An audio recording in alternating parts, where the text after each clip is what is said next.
All right. All right. Anna, thank you so much for joining me today on Today's Coach. Really excited to learn a bit more about business strategy from you. But before we get into the conversation, I do want to switch it over to you and just give you a chance to introduce yourself. Thank you so much. I really appreciate this opportunity. I'm Anna, and I'm a strategic business coach here in beautiful Vancouver, British Columbia, Canada. And so far, no rain today, which is amazing. I know we usually call it Raincouver out here. But yes, happy to be here. This is something I'm so passionate about. I eat, sleep, and breathe small business. I've been an entrepreneur for 32 years. I love everything about it. I geek out on this stuff. So any opportunity to talk about it, I'm here. So thank you. I appreciate it. Yeah. Well, I think that's one thing I really love about you. We've had a chance to connect in the past, and the depth of experience you have running your own business and all of those lessons learned that you feel passionate to help other business owners with now moving forward. I would love to get right into it. And one word that is slightly triggering for me that I see and hear about all the time is ICP, ideal client profile. And it's something that I have struggled personally to identify. For a bit of context, I've worked with a lot of different clients. I've worked with people in corporate. I've worked with starters and founders. I've worked with entrepreneurs, business owners, everything from the executive level to small business. So I've worked with such a wide range of people that the idea of coming up with my ICP can feel very intimidating and overwhelming. I know I'm not alone in this. I'm curious, when it comes to identifying that ICP, where do you feel is the best place to start in terms of trying to figure that out? Oh my gosh, this is like such a great question. I'm glad you started off with the big one. Yeah. I wish I could say I haven't met someone who hasn't struggled with this, because that would be not true. And it doesn't even seem to matter where in the journey they are either, whether, I mean, obviously more likely at the beginning, but I literally just had a conversation a couple weeks ago with a woman who's been in business for 7 years. And she's like, oh my gosh, if I can just nail this ICP down. I mean, right? 7 years later. And I always kind of go back to this thing. It's both the benefit and the fault of us, because we want to help, right? We want Yeah. to help. And then the next word is everyone. Yeah. Yes, we're such great people, good-hearted people. We want to share our expertise and our knowledge with everybody. But then that comes back to kind of bite us a little bit, because we're like, everyone's our ICP. And then you're like, no, they're not. Turns out, yeah. And obviously there are people outside of your core ICP that you can help. I'm not saying you can't deviate from that, but having that clear, completely like crystal clear, I can't even tell you how much more clearer. If you have that ICP in your mind, it just makes everything so much easier. And then when somebody comes in outside of that, that's okay, because you still have that expertise. You can absolutely help them, but you're not deviating from your messaging. And that's where the big problem lies, right? Because if everyone is your ICP, like let's take your example, right? Mhm. Obviously, you've been able to help a variety of different kinds of people. But imagine if you had messaging that was trying to hit all of them.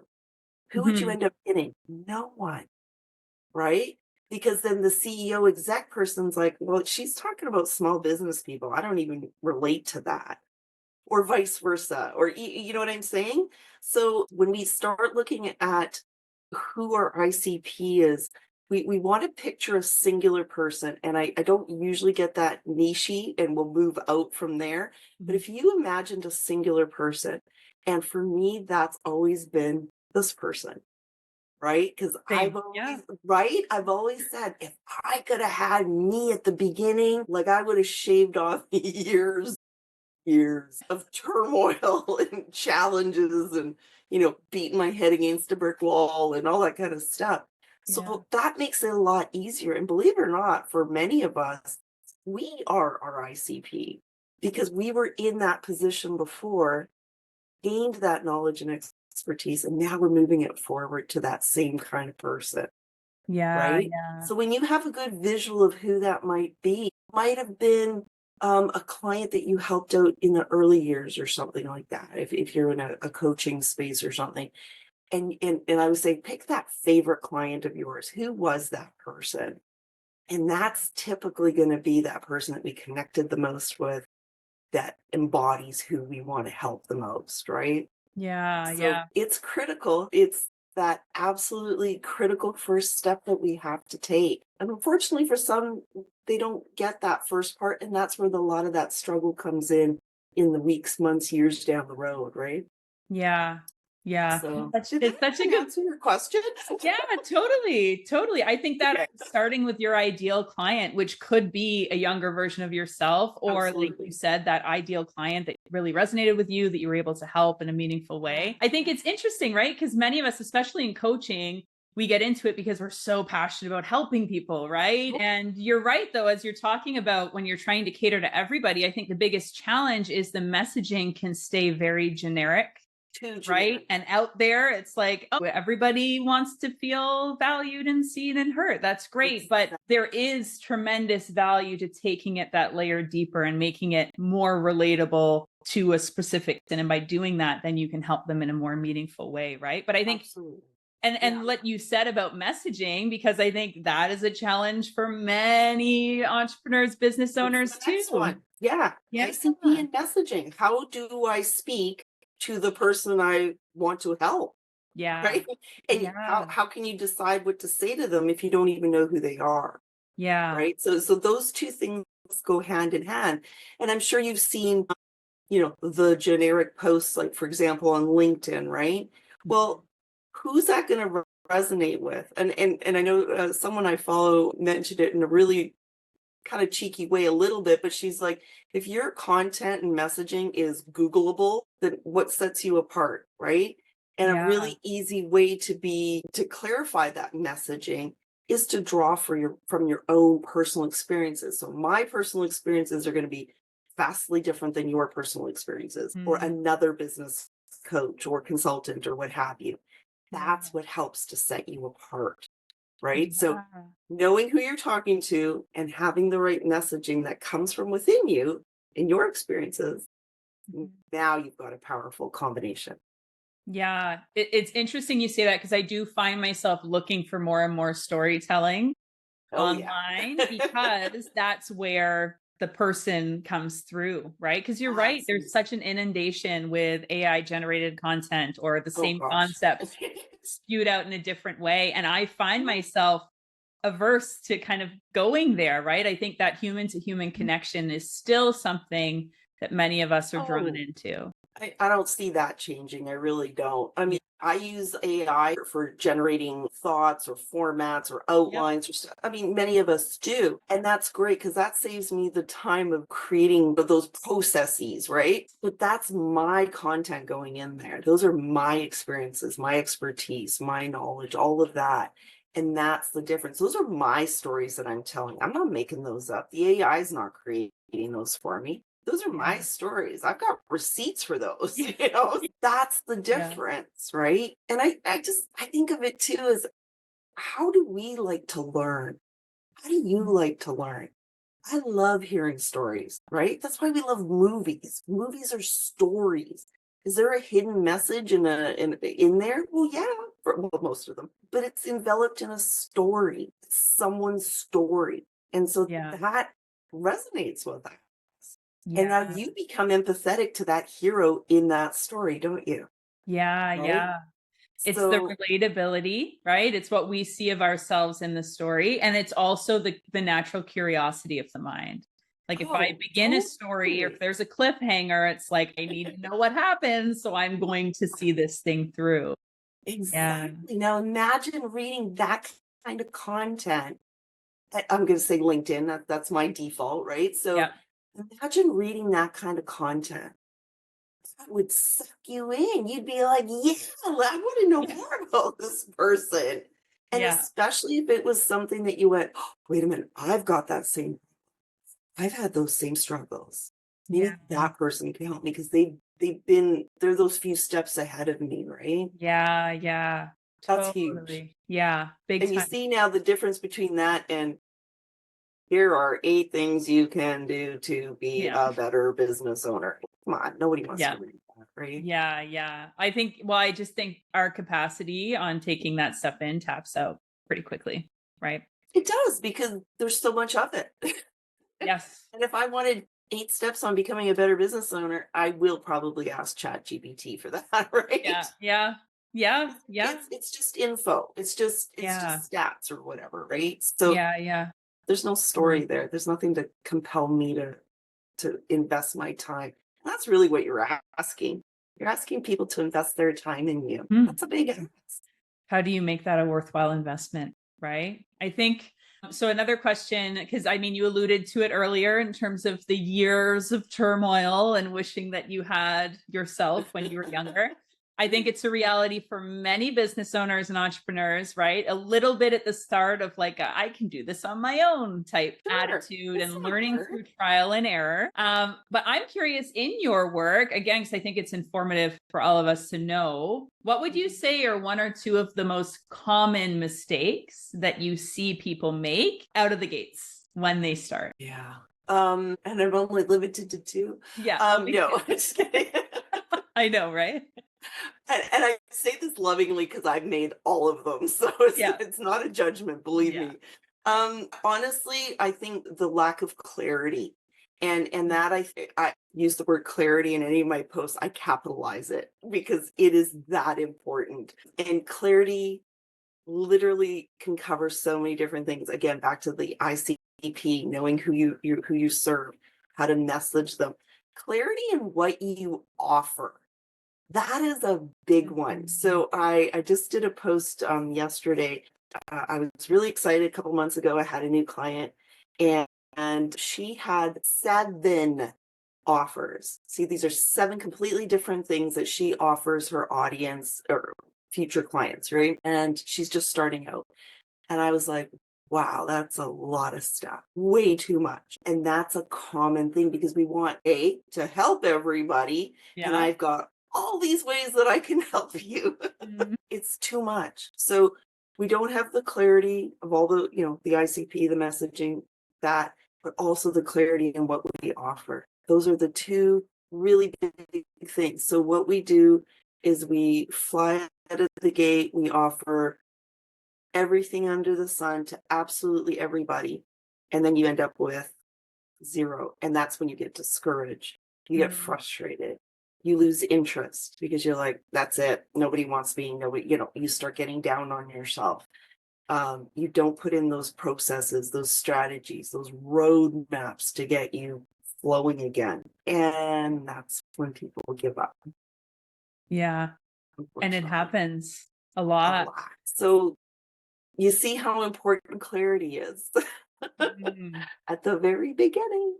And I use the illustration of a house. Most people, when they start off in business, they go, I want to pick out the paint color. I want to, the drapes. I want to decorate all the rooms, all the fun stuff that goes into Yeah. building a house, right? But Yeah. they forget to build the basement and the foundation, the super boring, non-sexy stuff, right? Yeah. But you can't build a house if you don't have a good foundation. And that's Yeah. exactly the same thing with business. You Mhm. can't be doing all the fun, cool stuff at the top when you haven't built the base yet. That's the Yeah. critical part. So, and that comes out in making sure you have the right offer for the right person Mm. with the right messaging. 3 things. Yeah. Offer person messaging. Yeah. Yeah. Well, and it's interesting, right? Because when you talk about clarity, there's obviously a lot of the work I do with my clients is helping them find that. I find sometimes people will, maybe they're stepping out of corporate or they're looking to make a transition.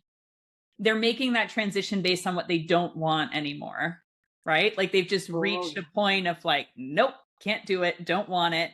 Yet they lack that clarity of what they do want. And I think for many of us, it takes deliberate work and it's uncomfortable to try to find that clarity because it doesn't come natural. What we don't like or Yeah. what we have like an aversion to, very easy, right? Like Yeah. that comes to me. I know that. But when I really think Yeah. about what I want, there's so many layers in terms of even our own beliefs, right? Self-worth, self-value. Do I Yeah. deserve these Whole things? thing. Like Yeah. mindset, I think, is such a big part, especially when it comes to clarity. Like, so Yeah. could you elaborate a little bit in terms of, because my next question, which this basically answers, is like, where is the number one place to start? So I am stepping away from whatever I'm doing now.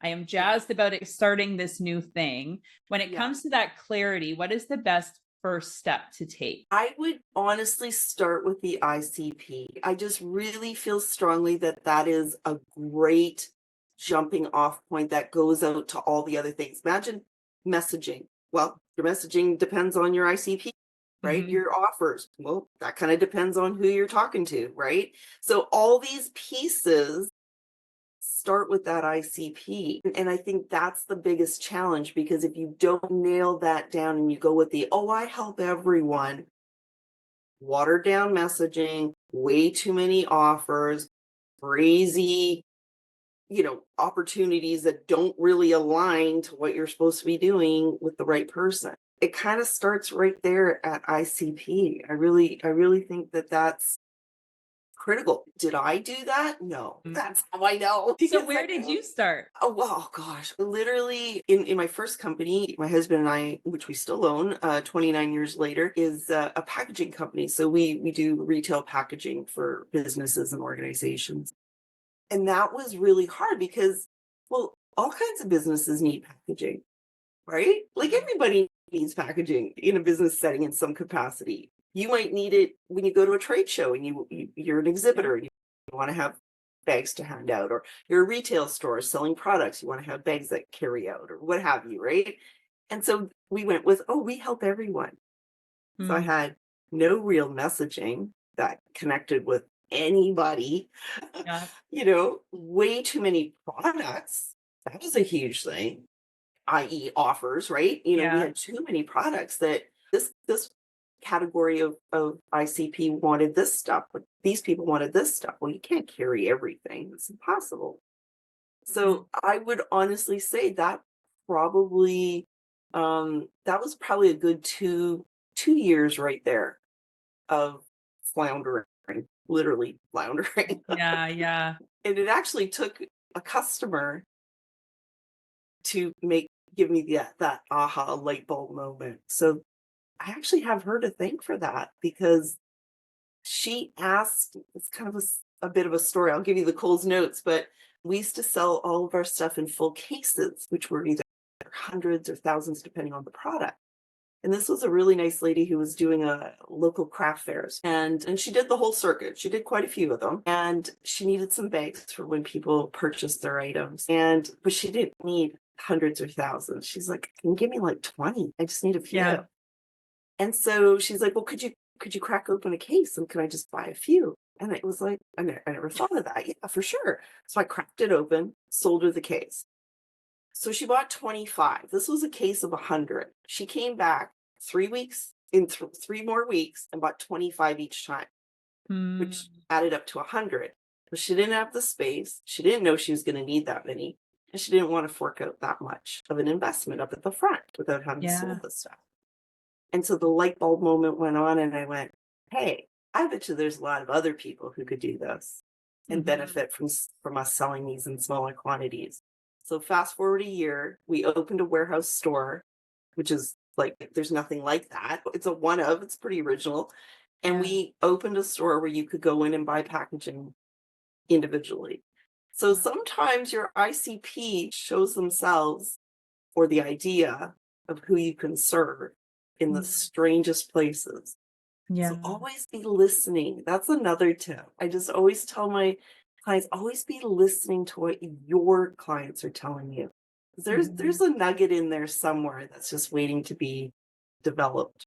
Yeah, yeah. Well, what I love listening to that story is, like you said, the fact that you were receptive and paying attention to what clients were saying, right? I think sometimes Absolutely. where we get caught up is we feel like we have all of the ownership and responsibility for coming up with everything that is great Always. about our business, right? Exactly. Whereas you're right, like who better to take some insight and advice from than the people we're looking to serve, right? Yeah. That ICP. Yeah. That's She amazing. was so insightful, and I really regret that I followed up with her. I would have invited her to our, grand opening and said, like, "You helped me figure this out," and I Yeah, just never got that opportunity. So I thank her, out into the universe, but of course. it's listening. That could have easily just kind of bypassed, right?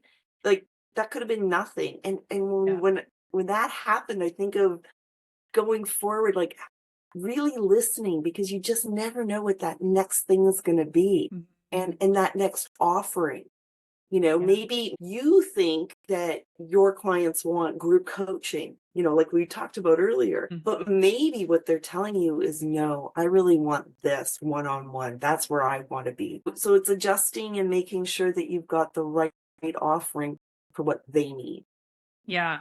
And who better to inform us on that than them? Yet, how much time will we spend in a dark room by ourselves trying to figure out God, exactly what our clients need? And then the yeah. other layer to that, right? And even what I hear from you is a bit of like humility and flexibility, like not taking that transition personally. Mhm. Because sometimes when we put so much energy into this is what I'm doing, and this is the purpose I'm serving, and this is how I'm doing it, like we Yeah, don't want to accept that like like we will go to the ends of the earth trying to force this square peg into a round hole, I whereas know we that. have people Yeah. informing us. And we do. I think we come by it honestly because we have the expertise, and so we go, "Well, this is how I'm gonna give it to you because I think that's the best way." Right? And Yeah. then they go, "But I like to learn this way." And that Yeah. might not be something we even thought about, right? Yeah. So they're actually our best teachers. Yes, we bring the expertise of the experiences that we've had, but they also bring to us what fuels us going forward. Yeah. Right? It really is a Absolutely. partnership in some way. And it's really easy for us, and maybe a little bit of ego plays into that, right? Like you said, look, I've been hammering out this 18 month program that I know you're gonna benefit from, and I've been slaving over it for months. And they go, wow, I don't want that Yeah. because that's not how I want to learn this. Yeah. And you're like, but I just spent all this time doing that. And Yeah. that's why talking to them, especially in the beginnings, right? Once you've got that ICP figured out and that clarity, talk to them, feedback from them, meet them where they're at. That's what they want. Yeah. And then you can build up from there based on your experience, right?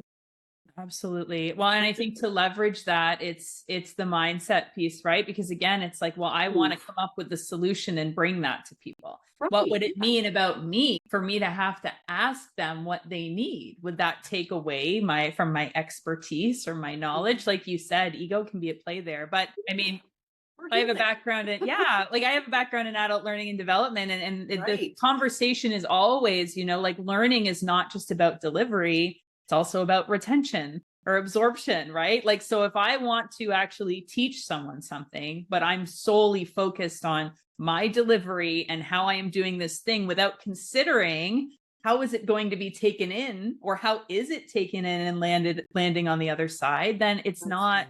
Yeah. effective, right? So it's the Yeah. same as what you're talking about. Yeah. That's Yeah. that's a huge consideration. I think, yeah, just going in with a little bit of humility, be humble. Yes, you're the person with the experience for sure, but you were once that person. Exactly. Right? And Yeah. that person's gonna be where you're at one day.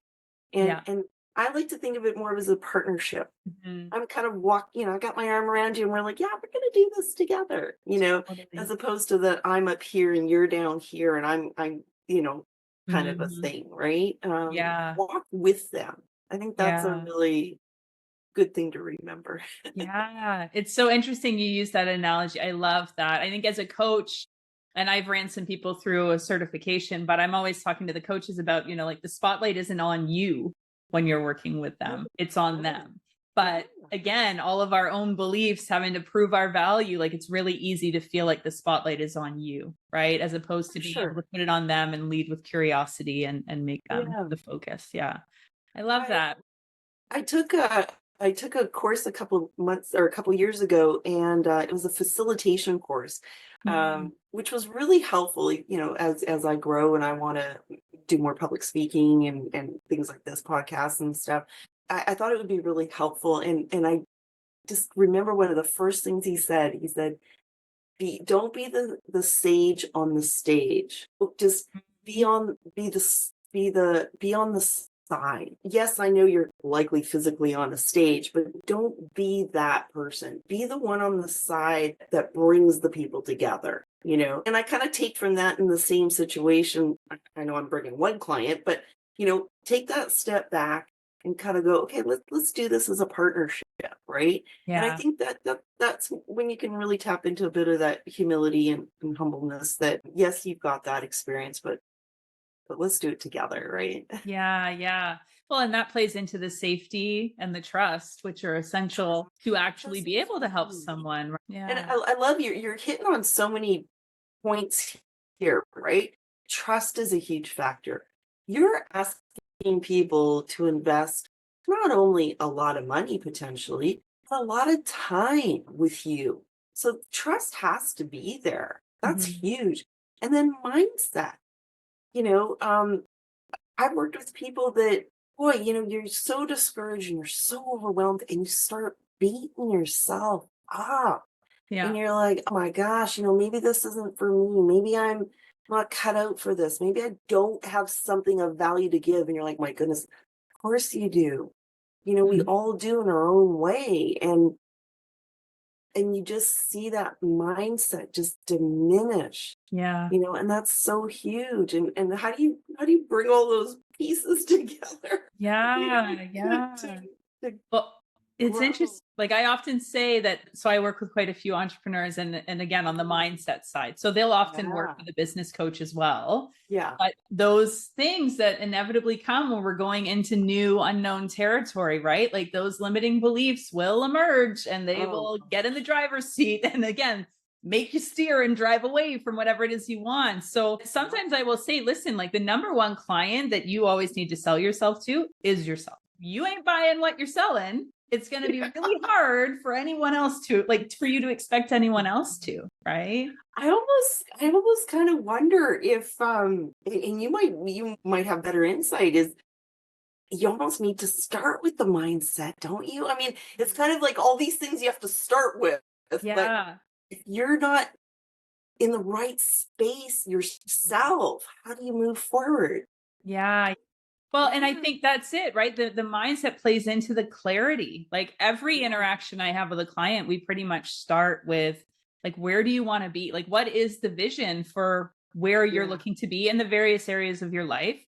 And then let's Yeah. get candid. Like, where would you say you are now in relation to that? And then let's talk about what that gap is. Yeah. But then it's values, right? And the roadmap. Yeah. Right. Yeah. So it's the same thing that you're doing for a business, but it's for that internal landscape because they absolutely go hand in hand. Like mindset and running a business are not mutually exclusive. Like if one goes this way, the other one's coming with it, right? Yeah, it's really two halves of a whole. It Yeah. is, because it's so, in business, it's so easy to take things personally, especially Yeah.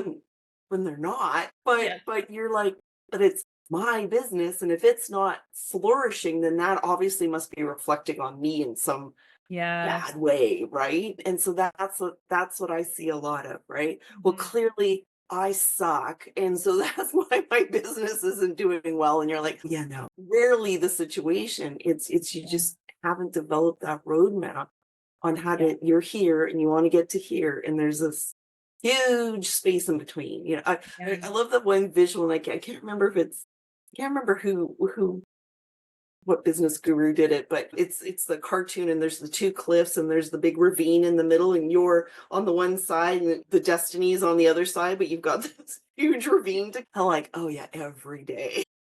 Right? Yeah. Every day we're looking Yeah. at the ravine going, how do I get over there? Right. Yeah. And that's when Yeah. that roadmap comes into play. Yeah, absolutely. Absolutely. No, I hear you. Listen, this has been such a good conversation. I Oh, I do I have love one this. more. Yeah, I have one more question for you. Yeah. Yeah. One line on your profile that really stands out to me is, that's why I'm here, to be the mentor I wish I had when I started. Oh, I think gosh. many of us that are coaches and consultants, we've already talked about this earlier, are called to serve like a younger version of ourselves. But I'm very curious, when you reflect back, what do you feel about your experience as a business owner brought you into coaching and makes you both passionate and well suited to serve your clients?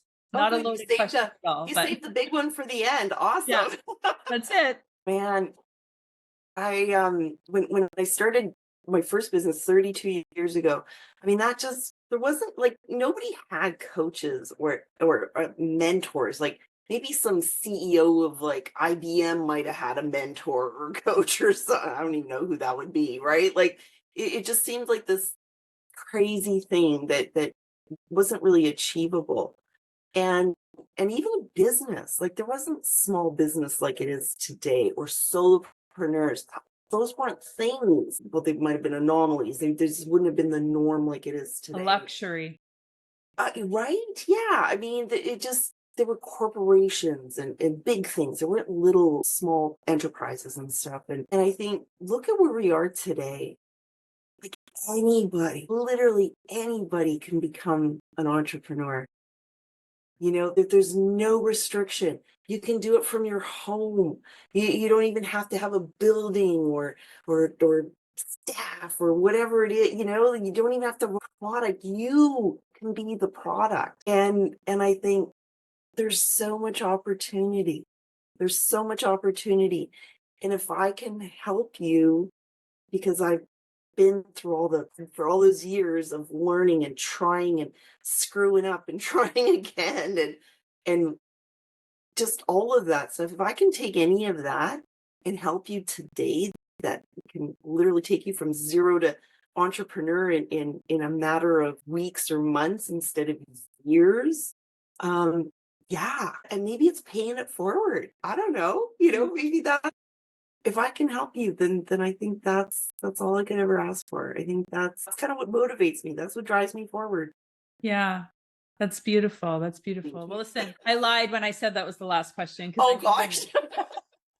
um, Okay. well, I used to ask this on my Coach Life pod, so I find it really intriguing. But Okay. if you were to go back in time to your first year as a business owner Mm.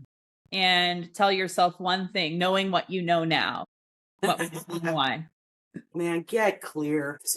Get super clear on what you want to do. You Mm. know, get clear on what you want to do and who you want to serve. And I really think that like not to sugarcoat it, but that really would have saved me not only a lot of time. I mean, time's one thing, but a lot of beating myself up over it. Right. Like, I really think that was probably, you know, as a Virgo, you know, perfectionist, you know, I come by it honestly, you know, I wanted it to be perfect right from the get go. And I didn't take the time to create that clarity to make it perfect. You know what I mean, right? To really have a good clear plan on how to go forward. So I kind of wish I had done that. And then okay, there's two things. There's two, right? Is it's never going to be perfect and that's okay. Mhm. Yeah, I strive for perfection and that doesn't exist. Do your best. You're going to resonate with the right person and that's the best you could hope for. I love that. What a good note. What a good note to wrap this up There on. you go. I'm glad I asked, and I'm glad I paused after that. Okay. Thank you so much for this day. I really, really appreciate it. I know Thank there's some really valuable insight that people will be able to take from this. that would make this even better than it already is. Thank So thank you. you. Thank All you. right.